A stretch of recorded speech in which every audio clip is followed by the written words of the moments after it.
అనేకమైనటువంటి ఇబ్బందులు మనకు కలిగాయి, అనేకమైనటువంటి పోరాటాలు తగిలాయి. మనం ఎక్కడ తిరిగినా, ఏ చోటుకు వెళ్ళినా ఆ పోరాటాలలో విజయము మనకు కలగలేదు.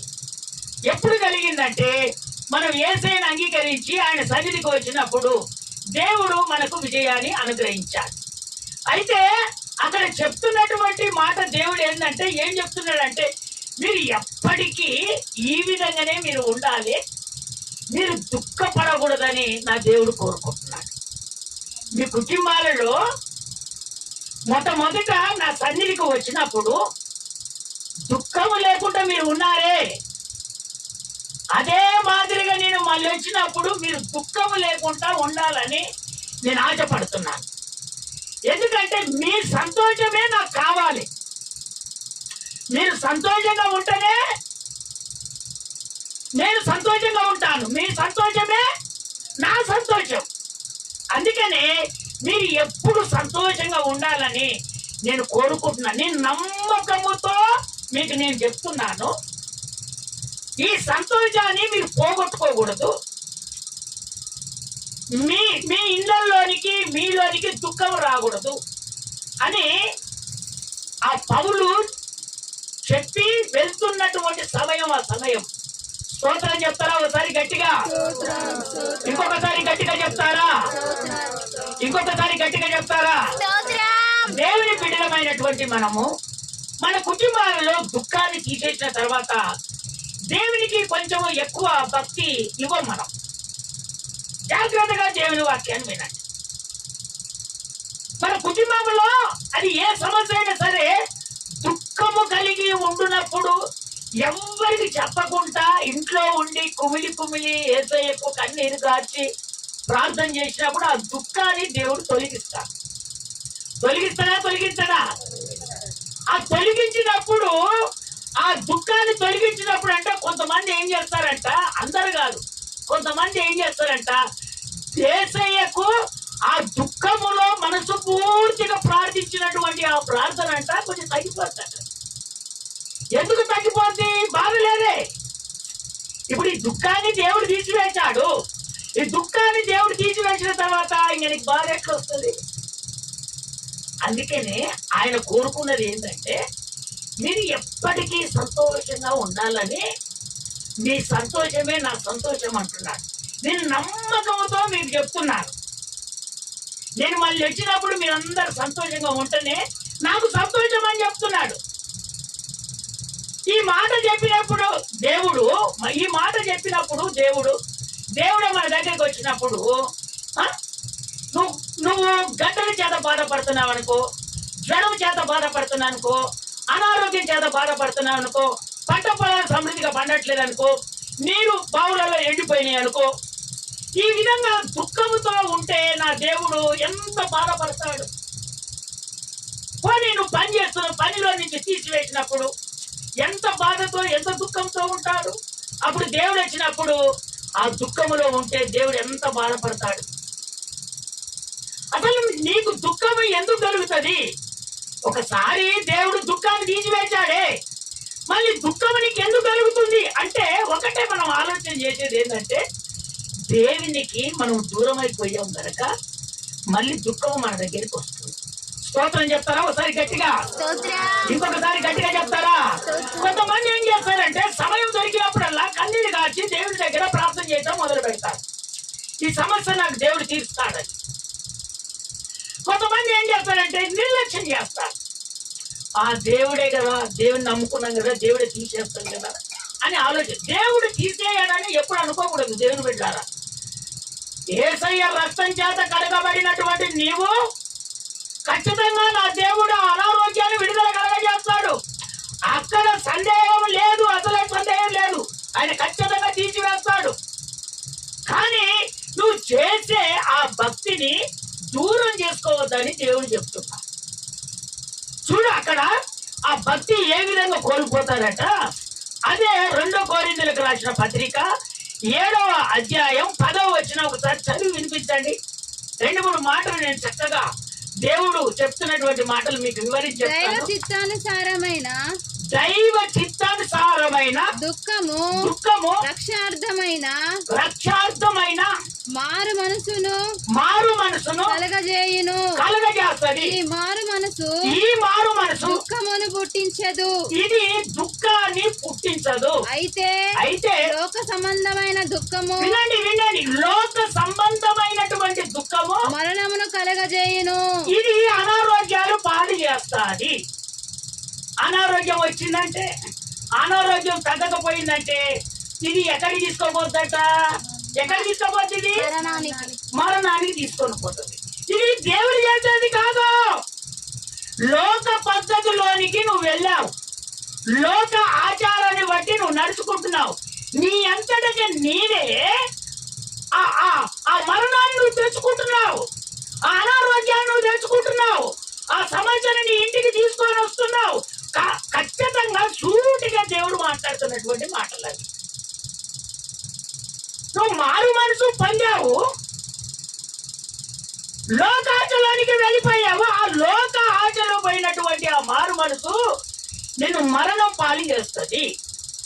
దైవ చిత్తానుసారమైనటువంటి మారు మనసు రక్షణార్థాన్ని నీకు కలగజేస్తుందని దేవుడు చెప్తున్నాడు. మరి దేవుని బిడ్డలారా, ఈ రోజులలో కొంతమంది దుఃఖం కలుగుతుందంటే కారణం ఏంటంటే లోక ఆశలలో నువ్వు పడిపోతున్నావు, లోక సంబంధాలతో నువ్వు ఉంటున్నావు, లోక అనుభవాలతో నువ్వు పెరుగుతున్నావు, లోక బుద్ధితో నువ్వు ప్రయాణమవుతున్నావు. కనుక ఆ మరణాన్ని నీ ఇంటి దగ్గరికి నువ్వు తెచ్చుకుంటున్నావు, ఆ రోగాన్ని నీ అంతటికి నీవే తెచ్చుకుంటున్నావు. చక్కగా దేవుడు చెప్తున్నటువంటి మాట, చక్కగా దైవ చిత్తానుసారమైనటువంటి దుఃఖము ఇది రక్షణ కలగజేస్తుంది.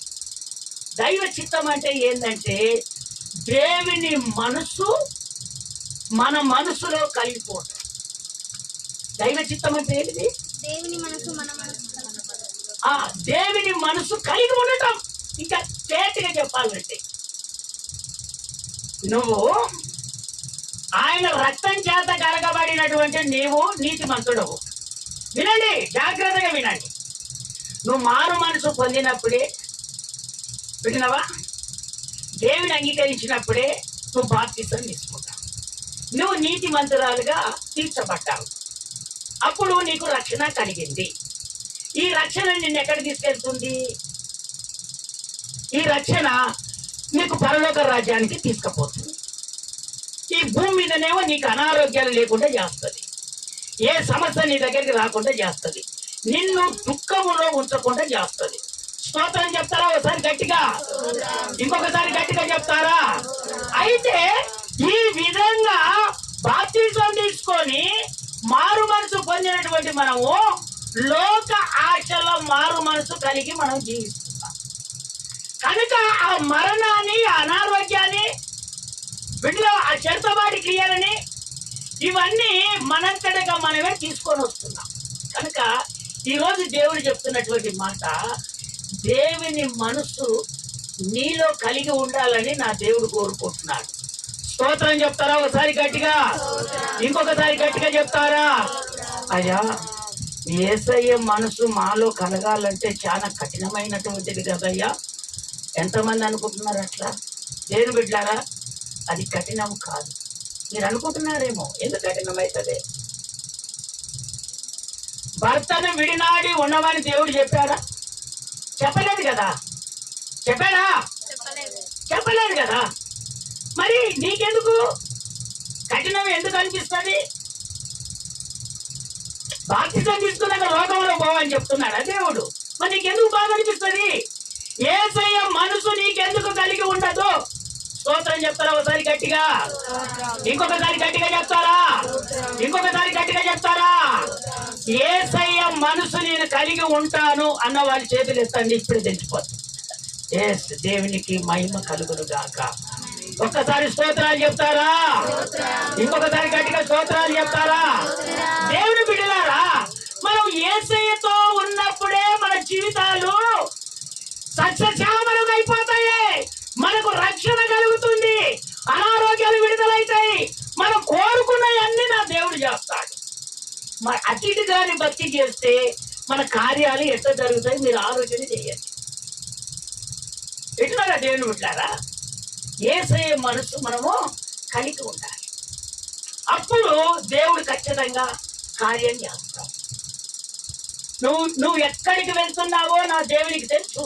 ఓ అక్కడ ఏదో జరుగుతుంది నా బిడ్డకు, నేను అక్కడ నిలబడాలి. చూడు ఒంటరిగా వెళ్ళిపోతుంది నా బిడ్డ, నేను అక్కడ తోడుగా ఉండాలి. ఇదిగో నా బిడ్డకు ఏదో చెత్తపాటి క్రియలు, ఏదో సాధారణ ప్రభావాలు వస్తున్నాయి, నా బిడ్డకు నేను తోడుగా ఉండాలి. ఎప్పుడు దైవ చిత్తానుసారమైనటువంటి మారు మనసు కలిగి నువ్వు జీవించినప్పుడు ఆ రక్షణ ఖచ్చితంగా కలుగుతుంది. నా దేవుడు ఎందుకు వదిలిపెడతాడమ్మా? ఎప్పుడు నా దేవుడు వదిలిపెట్టాడు. మీ మనసు అంట ఆయన మనసు కలిగి ఉండాలి. అప్పుడు నీవు ఏమి కోరుకొని వచ్చావో దేవుని బిడ్డ, దేవుడు నాకు చేస్తాడు ఆశతో వచ్చినావు, అది ఖచ్చితంగా ఈ రోజు దేవుడు చేశాడు. స్తోత్రం చెప్తారా ఒకసారి గట్టిగా, ఇంకొకసారి గట్టిగా చెప్తారా? అందుకనే నా దేవుడు ఇంకొక మాట ఏం చెప్తున్నాడు తెలుసా? శత్రువు దేశములో నుంచి నిన్ను విడిపించుకొస్తాడంట. ఇప్పుడు శత్రువు ఏం చేస్తాడు మనలా? శత్రువు అంటే ఉదాహరణకు మాంత్రికినే తీసుకుందాం, లేకపోతే జ్వరాన్ని తీసుకుందాం. ఈ మాంత్రికుడు ఏం చేస్తాడు? జ్వరాన్ని పెడతాడు, గడ్డలాయటట్టు చేస్తాడు, వాడు అనేకమైనటువంటి బాధలు పెడతాడు. కానీ దేవుని బిడ్డలమైనటువంటి మనం ఏం చేస్తాం? నేను కాదు, మీరేం చేస్తారంటే, దేవుని అనుభవంలో నేను ఉన్నాను. దేవుడు ఏ రూట్లో పోవాలంటే నేను ఆ రూట్లోనే పోతా. మరి నేను ఈ రూట్లో పోయినప్పుడు మీరు కూడా అదే రూట్లో రావాలి కదా. కొంతమంది చెప్తారు. ఎందుకు చెప్తారు చెప్పండి తల్లులారా? ఎందుకు చెబుతారు? ఎందుకు చెబుతారు అంటే కొంతమంది తెలియక, కొంతమంది తెలిసి ఏమవుతుందో, ఆ ఇంటి దగ్గర పోతే నాకేమవుతుందో, నా శరీరమే ఏదన్నా అయిపోతుందో, ఉలుక్కు అంటనేమో, నేను భయపడతానేమో, ఇవన్నీ కొంతమందికి చాలా దగ్గర అవుతా ఉంటాయి. అందుకని నా దేవుడు ఏం చెప్తున్నాడో తెలుసా? వాళ్ళ దేశముల నుంచే నేను నడిపిస్తానంటాడు. కొంత చెప్పండి ఒకసారి గట్టిగా, చెప్పండి పెట్టండి. ఏం చేస్తాడు మాంత్రికుడు? ఏం చేస్తున్నాడు? జ్వరము, అనారోగ్యం ఏం చేస్తుంది? ఆ క్యాన్సర్ గడ్డలు ఏం చేస్తాయి? అనారోగ్యం, తీరని రోగాలు, నొప్పులు కానీ ఏం చేస్తాయి? అవి ఏం చేస్తాయి చెప్పు? ఏం చేస్తాయి? ఏం చేస్తాయి అయ్యి? యేసయ్య మనసు నీలో కలిగినప్పుడు, యేసుతో నువ్వు ఉన్నప్పుడు, నువ్వు తిరుగుతుంటే, నువ్వు నడుస్తుంటే, యేసయ్య నీతో వచ్చినప్పుడు అవి నీ దగ్గరికి ఎందుకు వస్తాయి చెప్పు? దేనికి వస్తాయి నీ దగ్గరికి? అవి నీ దగ్గరికి ఎందుకు వస్తాయి? అందుకనే దేవుని బిడ్డలారా, మీరు దైవ చిత్తానుసారమైనటువంటి మారు మనసు కలిగి ఉన్నటువంటి మీరు లోక మారు మనసు కలిగి ఉండొద్దు. లోక మారు మనసు కలిగితే ఎక్కడికి వెళ్తావు? నువ్వు మరణానికి వెళ్తావు. ఇవన్నీ తెచ్చుకుంటావు. ఏంటి? రోగాలు అన్ని తెచ్చుకొని పెట్టుకుంటావు. దైవ చిత్తానుసారమైనటువంటి మారు మనసు కలిగితే నీకేమొస్తుంది? రక్షణార్థమైనటువంటి రక్షణ కలుగుతుంది. అంతేనే కదా దేవుని బిడ్డలారా? అందుకనే నువ్వు లోక ఆశలు కలిగినటువంటి మారు మనసు పద్ధతిలో ఉండొద్దు. దైవ చిత్తానుసారమైనటువంటి మారు మనసు కలిగి ఉన్నప్పుడు యేసయ్య మనసు నీలో కలుగుతుంది. చిన్న మాట, ఈ వాక్యం విని మీ హృదయంలో స్థిరపరచుకుంటే చాలు. మీరు నడవండి, ఎక్కడ పోతారో వెళ్ళండి, నా దేవుడు మీ ఎంట వస్తూనే ఉంటాడు. ఈ వాక్యం విని నీ హృదయంలో ఈ రాత్రి వెళ్ళి వాక్యం పెట్టుకొని ప్రార్థన చేసుకొని నిద్రించు. మళ్ళీ 4 గంటలకు లేచి నువ్వు ప్రార్థన చేసుకో. అయ్యో నీ మనసు నేను కలిగి ఉండాలి, నీ మనసు నేను కలిగి ఉండాలి, నేను ఎక్కడికి వెళ్ళినా నువ్వు నాలోనికి రావాలయ్యా అని ఎప్పుడైతే నువ్వు కుమిలిపోతావో దేవుని బిడ్డలారా, ఈ అనారోగ్యాలు ఏం చేస్తాయండి? అనారోగ్యాలు అన్ని విడుదలైపోతున్నాయి. కొత్త చప్పట్లు ఒకసారి గట్టిగా. కొత్త అనారోగ్యాలు అన్ని పోతున్నాయి, అనారోగ్యాలు అన్ని పోతున్నాయి. అనారోగ్యాలు అవుపడదు. ఇప్పుడు చూడు, గంతులు వేసుకుంటూ వెళ్ళిపోతారు మీరు అంతే. ఇక రేపా తీరా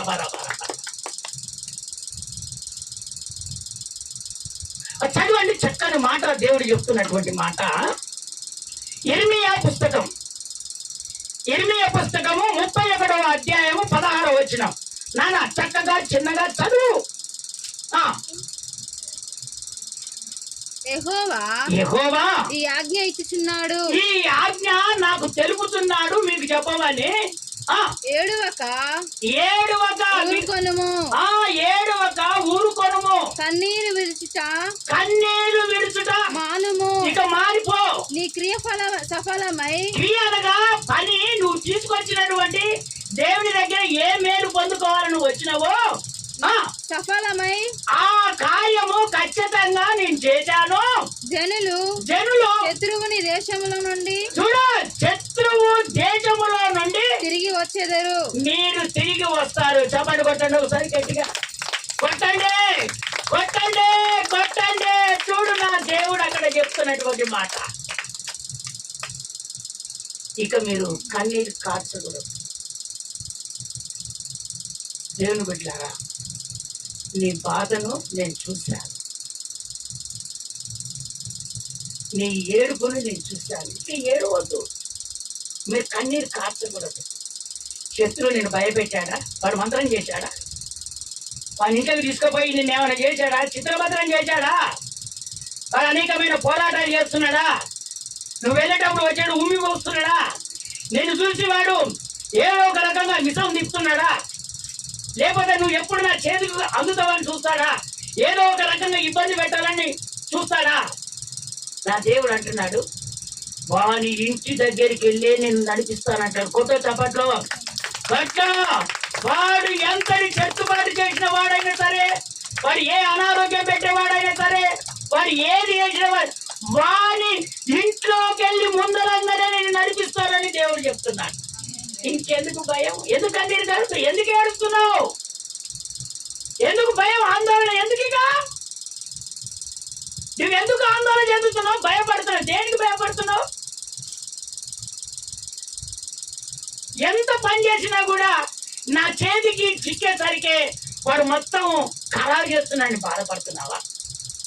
దానికి దుఃఖిస్తున్నావా? దానికి కన్నీరు కాలుస్తున్నావా? ఇదిగో నా దేవుడు సూటిగా నీతో మాట్లాడుతున్నాడు. ఖచ్చితంగా నా దేవుడు ఆ శత్రువును చూశాడు. ఇన్ని రోజులు వాడు ఇకనైనా మానుకుంటాడేమని చూశాడు. ఇదిగో నా దేవుడు ఇప్పుడు చెప్తున్నాడు, వాని శత్రువు దేశముల నుంచి, వాని ఇంటి ముందల నుంచే నేను నడిపిస్తానని నా దేవుడు నీతో మాట్లాడుతున్నా. ఇక కన్నీరు కార్చొద్దు, భయపడదు దేవుని బిడ్డలారా. నా దేవుడు సెలవిచ్చాడు, నువ్వెక్కడ ఉండు, నువ్వు కన్నీరు కార్చకూడదని నా దేవుడు చెప్తున్నాడు. అంతే, నీ కంట్లో ఏడుపును నేను చూడకూడదు అంటున్నాడు దేవుడు. నేను చూడొద్దు. మీరు నా బిడ్డలు కనుక, నా మనసు మీలో ఉంది కనుక, మీ మనసు నాలో ఉంది కనుక మీరు ఎందుకు కన్నీరు కారుస్తారు? ఎందుకు ఏడుస్తారు? శత్రువు మీద భయపడుతున్నారా? లేదు, వాని దగ్గరికి వెళ్ళి వాని దేశంలో నుంచే నేను నడిపిస్తాను. వాడు కట్టు కట్టాడా? నిన్ను నడవ లేకుండా చేశాడా? కన్ను చూపు లేకుండా చేశాడా? వాడు ఏదో ఒక రకంగా వాడు వెళ్లకుండా ఏమైనా చేశాడా? ఆ బంధకాలకి వెళ్ళి నేను విడిపిస్తానని నా దేవుడు కోరుకుంటున్నాడు. స్తోత్రం చెప్తారా ఒకసారి గట్టిగా? ఇంకొకసారి గట్టిగా చెప్తారా? చదవండి, ఇంకో వాక్య భాగంలోనికి మనం వెళ్తాం. అదే ఇర్మీయా పుస్తకం 31వ అధ్యాయం 13వ వచనం. ఒకసారి చదివి వినిపిస్తావా నాన్న? వారి దుఃఖమునకు ప్రతిగా సంతోషమిచ్చి వారి ఆదరించదను, వారిని ఆదరిస్తాను. విచారము కొట్టివేసి, వాళ్ళ విచారాన్ని ఎంత విచారణ చేస్తున్నారో ఆ విచారణ కొట్టివేసి నేను వారికి ఆనందము కలగజేదును. నేను మీకు ఆనందాన్ని కలగజేస్తాను గనుక కన్యకలను యవనులను వృద్ధులను కూడి నాట్యమందు సంతోషించెదరు. మీరంతా సంతోషంగా ఉంటారంట. స్తోత్రం చెప్తారా ఒకసారి గట్టిగా? ఇంకొకసారి గట్టిగా చెప్తారా? ఇక మీకు అనారోగ్యాలు రావు, నాట్యం ఆడతారంట. నాట్యం అంటే భరతనాట్యం కాదు. చూస్తున్నారా? నాట్యం అంటే భరతనాట్యం కాదు. దావీదు పరిశుద్ధాత్మ చేత నింపబడి నాట్యం ఆడాడు. ఎక్కడ? మందసము దేవుడు వస్తుంటే ముందల. మన కొంతమంది పెళ్లిళ్ళైనా డాన్స్లే, చనిపోయినా డాన్స్లే, ఏది చేసినా డాన్స్లే. స్తోత్రం చెప్తారా ఒకసారి గట్టిగా? ఇంకొకసారి గట్టిగా చెప్తారా? అందుకనే ఈ డాన్సులు కావు, పరిశుద్ధాత్మ చేత నింపబడి నాట్యం ఆడుతున్నాడు. అప్పుడు బట్టలు ఊడిపోతే కిటికీలంగో మిరియం చూసి,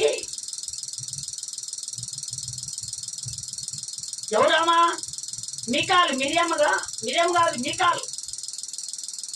మిరియం ఏమో ఆరోను వాళ్ళ చెల్లెలు, ఈమెను మీకాలు అనగా దావీదు వాళ్ళ భార్య. స్తోత్రం చెప్తారా ఒకసారి గట్టిగా? ఈ మీకాలు కిటికీలో నుంచి చూస్తే ఈ డాన్స్ నాట్యం ఆడుతుంటే, ఒరే ఒక రాజయ్య ఉండి వీనికి బుద్ధి లేదా, ఏం ఎగురుతాం అని ఈయనపరిస్తే దేవుడు చూసి ఇక నీకు పిల్లలే పుట్టదని శాపం పెట్టాడు. స్తోత్రం చెప్తారా ఒకసారి గట్టిగా? ఇంకొకసారి గట్టిగా చెప్తారా? అందుకనే దేవుడు బిడ్డలారా, మీరు దేనైనా దూషించండి కానీ పరిశుద్ధాత్మను దూషించకూడదని దేవుడు మోకే చెప్తున్నాడు. పరిశుద్ధాత్మ చేత నింపబడినప్పుడు నీ బట్టలు ఎక్కడ ఉంటాయో తెలియదు, నువ్వు ఎక్కడ పడతావో తెలియదు, నువ్వు ఎక్కడ ఉంటావో ఎవరికి తెలియదు. అప్పుడు ఎవరు మాట్లాడేది?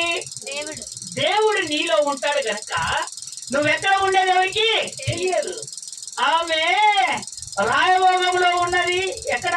కిటికీలో నుంచి చూస్తే ఈయన వేస్తే ఆ గంట చీప్ అయిపోయిందంట. ఒక రాజయ్య ఉండి ఓ ఎదవా అందరిలో నాట్యం ఆడుతున్నాడా? బట్టలు చేసుకోండి. కొంతమంది గర్వం ఉంటుందమ్మా, కొంతమంది గర్వం ఉంటుంది.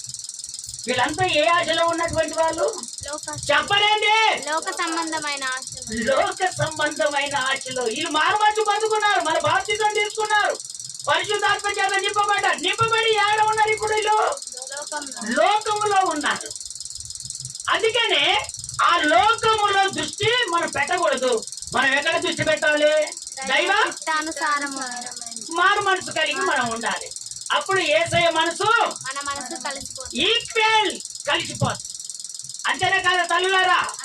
అందుకనే పరిశుద్ధాత్మను ఎప్పుడు కూడా దూషించకూడదు.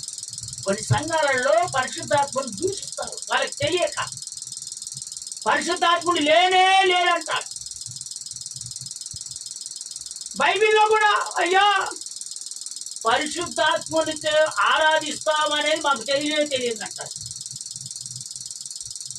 అయ్యా ఇప్పుడు మేము తెలుసుకుంటున్నాం అనంటే కొంతమందికి తెలియక లేనిపోని అని చెప్పుకుంటూ వెళ్ళిపోతా ఉంటారు. దేవుని బిడ్డలారా, మీరు సత్యంలో జీవిస్తున్నారు కనుక ఈ సత్యము మిమ్మల్ని సర్వ సత్యంలోనికి నడిపిస్తుంది. స్తోత్రం చెప్తారా ఒకసారి గట్టిగా? ఇంకొకసారి గట్టిగా చెప్తారా? అందుకనే దేవుడు అక్కడ చెప్తున్నాడు, మీకు దుఃఖము ప్రతిగా సంతోషాన్ని మీకు కలగజేస్తాను అంటున్నాడు. ఎవరికి? మీరు యవనస్తులైనా సరే, వృద్ధులైనా సరే, కన్యకలైనా సరే, మీరు ఎవరైనా సరే మీరు సంతోషంగా ఉంటారని దేవుడు చెప్తున్నాడు. ఇక సంతోషంగా ఉన్నావంటే నీకు ఇంకా ఏ సమస్య ఉంటుంది? నీకు దుఃఖం వస్తుందా? ఇక రాదు కదా. ఈ దుఃఖం ఎలాంటిది? దైవ చిత్తానుసారమైనటువంటి దుఃఖం. స్తోత్రం చెప్తారా ఒకసారి గట్టిగా? ఇంకొకసారి గట్టిగా చెప్తారా? ఎక్కడి నుంచి నడిపిస్తాడంట? శత్రువు దేశముల నుంచి నడిపిస్తానంటున్నాడు దేవుడు. మరి ఇప్పుడు భయపడతావా? అయ్యా ఆయన మంత్రం చేస్తాడంటే ఆ ఇంటికాడ రా అంటే మీరు వెళ్తారా వెళ్ళరా? ఇప్పుడు ఏంది తప్పుడు చేయరు? స్తోత్రం చెప్తారా ఒకసారి గట్టిగా? ఇప్పుడు భయపడతారా వెళ్తారా? మీరు ఇప్పుడు ఎందుకు వెళ్తున్నారు? ఇప్పుడు ఎందుకు భయపడరు? చెప్పాలా నాతో? దేవుడు ఉన్నాడు మాతో అని మీరు భయపడదు. ఆ స్తోత్రం చెప్తారా ఒకసారి గట్టిగా, ఇంకొకసారి గట్టిగా చెప్పు. నువ్వు ఎక్కడ తిరుగు దేవుడు నీకు తోడుగా ఉంటూనే ఉంటాడు.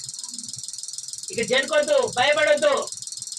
నేను చీకట్లో కొత్తలో దేవుడు నమ్ముకున్నప్పుడు చీకట్లో బయటికి వెళ్ళినప్పుడు ఏసయ్య పాట పాడుకుంటూ పోయేది ఒక్కని, మరి వచ్చేటప్పుడు ఏసయ్య పాట పాడుకుంటా ఒక్కనిచ్చేది.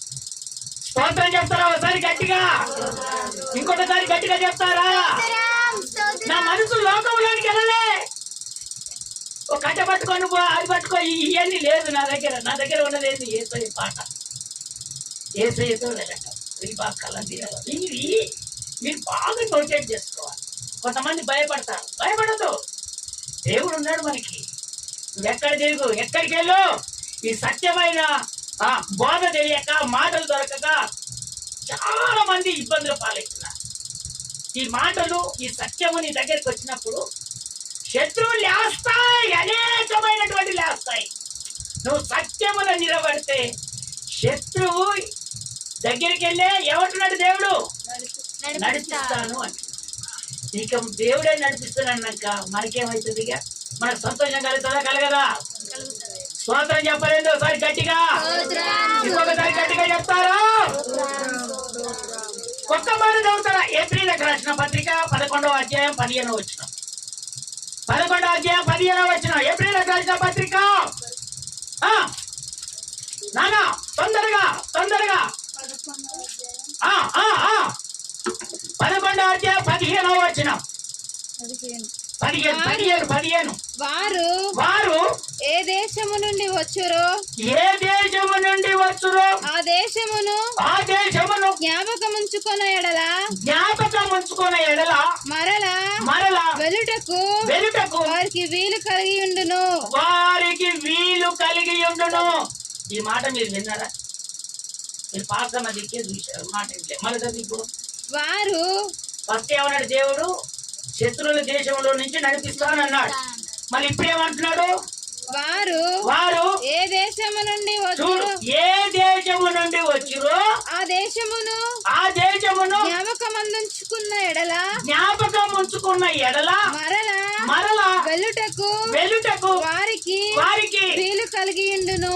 స్తోత్రం చెప్తారా ఒకసారి గట్టిగా, ఇంకొకసారి గట్టిగా చెప్తారా? మళ్ళీ వీలు కలిగేటట్టుగా నేను చేస్తాను అంటున్నాడు దేవుడు. ఇంకా నీకు భయం ఎందుకు? నువ్వు వస్తున్నావు, నువ్వు మళ్ళా యేసయ్యను నువ్వు జ్ఞాపకం ఉంచుకుంటే మళ్ళీ నువ్వు తిరిగి ఏ విధంగా వెళ్ళాలనో అది జ్ఞాపకం చేసుకుంటే నీకు ఇంత మైల్ అంటకుంటే దేవుడు పంపిస్తాడు. వాడు మూసుకొని పూ పూ పూ అని ఎంత ఊదినా కానీ ఇట్లావా నేను వెళ్ళిపోతూనే ఉంటావంట. స్తోత్రం చెప్తారా ఒకసారి గట్టిగా, ఇంకొకసారి గట్టిగా చెప్తారా? ఇంకొకసారి గట్టిగా చెప్తారా? వాడు ఎంత నేను చెప్పాను, అప్పుడప్పుడు చెప్తాను. ఒక ఇంటికి నేను బోనూరు పెళ్లికి పోయినప్పుడు అప్పుడప్పుడు చెప్తుంటాను నేను. ఏమో పాస్టర్ మా ఇంటికి వచ్చినావు కనీసం పాములు నన్ను చూస్తేనే ఉరుకుపోతాయి, నువ్వు మా ఇంటికి వచ్చింది ఎందుకు వచ్చినావు అంటున్నాడు. అప్పుడు నేను చాలా పక్కగా ఉన్నప్పుడు ఇంకా ఆమెకు భార్యకు బాగాలేకపోతే మన దగ్గరికి వచ్చింది. అయితే ప్రార్థన చేశాను, ఆమెకు మంచిగా అయింది. ప్రతి నెల ఒక్కొక్క కుటుంబాన్ని దర్శించి వస్తాను కదా, ఆ ఊరికి నేను వెళ్ళాను. ఆమె పాపం అయ్యగారు వస్తాడని థమ్స్అప్ తెచ్చడానికి ఆమె థమ్స్అప్ పోయింది. నేను అడ్రస్ కనుక్కొని ఇంటికి పోయినా. ఏమయ్యో పాస్టర్ మా ఇంటికి వచ్చినావు, కనీసం నన్ను చూస్తే పావులు కూడా ఉండవు, నువ్వు మా ఇంటికి వచ్చినావు అని అన్నాడు. నేను అనుకున్నా నీళ్ళు పెడతలేము కడుక్కుందామని నేను అనుకుంటున్నా. బాగా చెమటలు వచ్చినాయి, ఎక్కడ నీళ్ళు నిలబెట్టేశాడు. ప్రభా ఆయనే నీకు పూజ చేస్తాడు, తర్వాత ప్రార్థన చేయించుకుంటాడని దేవుడు నాతో మాట్లాడాడు. స్తోత్రం చెప్తారా ఒకసారి గట్టిగా, ఇంకొకసారి గట్టిగా చెప్తారా? ఆ భార్య వచ్చిందాక నేను అక్కడ బయటనే ఉన్నా, ఆయన లోపల ఉన్నా, నేను బయట ఉన్నా. ఆ వచ్చేది అయ్యా వందనాలు ఎప్పుడు వచ్చావా? నా వచ్చేసి వెళ్ళాం లోపలికి. అయ్యా కడుక్కో అంటే కడుక్కున్నా, లోపలికి పోయా. లోపలికి పోయిన తర్వాత ప్రార్థన చేసిన తర్వాత ఇక నాకు ప్రార్థన చేసిన దాకా నేను వదిలిపెట్టను అంటాడు. స్తోత్రం చెప్తారా ఒకసారి గట్టిగా, ఇంకొకసారి గట్టిగా చెప్తారా? అయ్యా నువ్వు నాకు ప్రార్థన చేస్తేనే నేను వదిలిపెడతాను, లేకపోతే వదిలిపెట్టాను అంటే నా దేవుడు అంత శక్తి కలిగినటువంటి వాడు. స్తోత్రం చెప్తారా ఒకసారి గట్టిగా, ఇంకొకసారి గట్టిగా చెప్తారా? అందుకనే దేవుని బిడ్డారా, యేసయ్య మనసు మన మనసు కలిసిపోవాలి. నువ్వు పరిశుద్ధాత్మ చేత నింపబడ్డప్పుడు అప్పుడు ఎవరు మాట్లాడుతున్నాడు నీతోటి? అమ్మా ఎవరు మాట్లాడుతున్నాడు? దేవుడు నీ మనసు ఆయన మనసు కలిసి ఈక్వల్ అయిపోయింది. ఎందుకు భయపడతారు తల్లులారా? ఎందుకు భయపడతారు మీరు? భయపడిన అవసరం లేదు. నాకు ఒక్కొక్క బాధ కాదు, అనేకమైనటువంటి బాధలు కలిగాయి. నువ్వు ఒంటరిగా వెళ్ళేటప్పుడు సీట్లు ఇవ్వలేదు, కుర్చీలు ఇవ్వలేదు, అయినా స్తోత్రం అనుకుంటా ప్రార్థన చేసుకుంటూ వెళ్ళిపోవటమే. ఇంకా ఆయన వచ్చేటప్పుడు భార్యతో కానుక పెట్టియలేదు, ఆయన నా కానుక పెట్టి పంపించాడు. స్తోత్రం చెప్తారా ఒకసారి గట్టిగా? అందుకనే ఈ స్థలములోకి వెళ్ళి మనం వెళ్తున్నప్పుడు మన యేసయ్యను మర్చిపోకుండా మన తిరిగి వచ్చేటప్పుడు వింటున్నావా? ఇక్కడ ఉన్నది దీన్ని మర్చిపోకూడదు. దేవుడు మనల్ని పంపించాడు కదా, పంపించిన దేవుడు మళ్ళీ తీసుకొని వస్తాడనే అది మనం మర్చిపోకుండా ఉండాలనే ఇప్పుడు చక్కగా దేవుడు మీతో మాట్లాడాడు. మళ్ళీ రిపీట్ చేయండి. ఆయన ఒక సమయం 2 నిమిషాలు ఎక్కువ అవుతుంది, ఏం కాదు. వారు ఏ దేశము నుండి వచ్చిరో చూసావా, నేను ఈ దేశము నుంచి ఈ ఊరు నుంచి ఆ ఊరికి వెళ్ళాను. ఆ దేశమును జ్ఞాపకం ఉంచుకున్న ఎడల, ఇది మనం జ్ఞాపకం ఉంచుకున్న ఎడల మరల వచ్చేటప్పుడు వెళ్ళుటకు వారికి వీలు కలిగి ఉండెను. వాళ్ళకు వీలు కలుగుతుంది. పొరపాటున కూడా యేసయ్యను మర్చిపోతే సాధారణ ఏం చేస్తాడు? కళ్ళు పడకుండా చేస్తాడు, లేకపోతే కడుపు నొప్పి అన్న పెట్టేస్తాడు. వారికి ఇవన్నీ అరదు. వీడు చేస్తున్న క్రియలన్నీ అవే. కళ్ళు పడుకుంటున్నాను, బస్సు దొరకకుంటున్నాను, ఏదో ఒక రకంగా అట్టంగా పరుచుకుంటున్నాం. అందుకనే ఇక్కడి నుంచి మనం ఏ విధంగా వెళ్ళిపోయామో వచ్చేటప్పుడు కూడా మనం జ్ఞాపకం చేసుకొని మళ్ళీ దేవుడు తీసుకొని వస్తాడని జ్ఞాపకాన్ని మనం మర్చిపోకూడదంట. ఆ విధంగా ఉంటే ఏ అనారోగ్యం నీ ఇంటి దగ్గరికి రాదు. నీవు రక్షణ లేకుండా ఎప్పుడు ఉండవు. ఏ పని జరగకుండా ఎక్కడ నువ్వు ఉండవు. స్తోత్రం చెప్తారా ఒకసారి గట్టిగా? నేను చెప్తుంటే మీరు వినుకుంటా కూర్చుంటూనే ఉంటారు. సమయం లేదు. అందరూ నిలుమొక్కల మీద తీర్మానం చేసుకున్నారు. ఇప్పుడు అందరం తీర్మానం చేసుకున్నారు. నిలుమొక్కల మీద ఉండి తీర్మానం చేసుకున్నాం. అందరం తీర్మానం చేసుకున్నాం. దేవుడు దుఃఖము కలగకుండా ఉండవలను. నీ దగ్గర దుఃఖాన్ని చూడినట్టు దేవుడు అసలు నీకు దుఃఖమే వద్దంటున్నాడు దేవుడు. నేను నమ్మకంగా మీ మీద నమ్మకం ఉంచాను, మీరు దుఃఖం కలిగి ఉండకూడదని దేవుడు